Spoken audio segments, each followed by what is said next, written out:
ابن امیر الحاج نے المدخل نامی کتاب میں ایک واقعہ لکھا ہے کہ کچھ علماء نے حدیث کی کتابوں میں ایک حدیث کو پڑھا کہ اللہ کے نبی نے فرمایا ہر نماز کے بعد 33 مرتبہ سبحان اللہ، 33 مرتبہ الحمدللہ، 34 مرتبہ اللہ اکبر، 1 مرتبہ لا الہ الا اللہ واللہ اکبر ولا حول ولا قوت الا باللہ العلی العظیم پڑھا کرو۔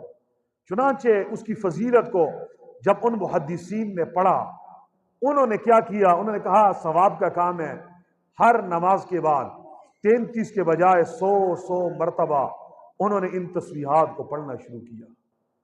چنانچہ کیا ہوا؟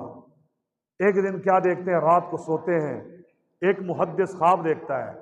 خواب میں قیامت کا منظر ہے، اعمال نامے تل رہے ہیں، میزان عدل پہ اعمال تولے جا رہے ہیں، صدا لگائی جا رہی ہے، ایک پکارنے والا کہہ رہے ہیں جس کے پاس تسبیحات ہیں، ذکر اذکار لے آئیے۔ یہ بزرگ بڑا خوش ہے کہ میں تو ہر نماز کے بعد 100 مرتبہ یہ تسبیحات پڑھا کرتا تھا، اب میرا نام آئے گا۔ سب کے نام پکارے گئے، سب کو تحفے دیے گئے، سب کے نام جنت الاٹ کر دی گئی، سب کو اللہ کی رضا کے پروانے مل گئے۔ یہ بیچارہ اپنے نام کے انتظار میں اب میرا نام لیا جائے گا، پھر دل کو حوصلہ دیتا ہے شاید میرا نام بعد میں لیا جائے، کیونکہ میں 100 مرتبہ پڑھا کرتا تھا، ابھی 33 مرتبہ پڑھنے والوں کو انعام دیا جا رہا ہے۔ جب سارے ختم ہو گئے، یہ بزرگ خواب میں کیا دیکھتے ہیں؟ یہ اس منادی کے پاس گئے، آواز لگانے والے کے پاس گئے، کہنے لگے آپ نے میرا نام نہیں لیا، میں بھی ہر نماز کے بعد 33 مرتبہ کے بجائے 100 مرتبہ سبحان اللہ، الحمدللہ، اللہ اکبر یہ تسبیحات پڑھا کرتا تھا۔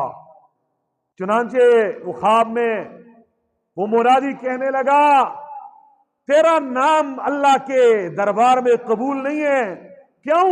تو نے یہ اعمال اپنی مرضی سے کیے ہیں، اللہ کے محبوب کے طریقے کے مطابق نہیں کیے ہیں، اس لیے جا، تجھے کچھ نہیں ملے گا۔ جاگے بزرگ سمجھ گئے میرا یہ عمل سنت کے خلاف تھا، اس لیے جو بھی عمل کرو پہلے یہ جانو میرے نبی کا طریقہ کیا ہے۔ اگر عبادات حضور کے طریقے کے مطابق نہیں ہوگی، خدا کی قسم یہ قبول نہیں ہے۔ اگر بیت اللہ شریف گئے، حضور کے طریقے کے خلاف گئے، آپ عذاب لے کے آئیں گے، اللہ کو ناراض کر کے آئیں گے، لیکن بیت الخلا گئے، میرے نبی کے طریقے کے مطابق گئے، وہاں پہ بھی آپ کے عمل نامے میں ثواب لکھا جائے گا، اور اللہ کے قرب کے جام حاصل کرتے ہوئے آپ واپس آئیں گے۔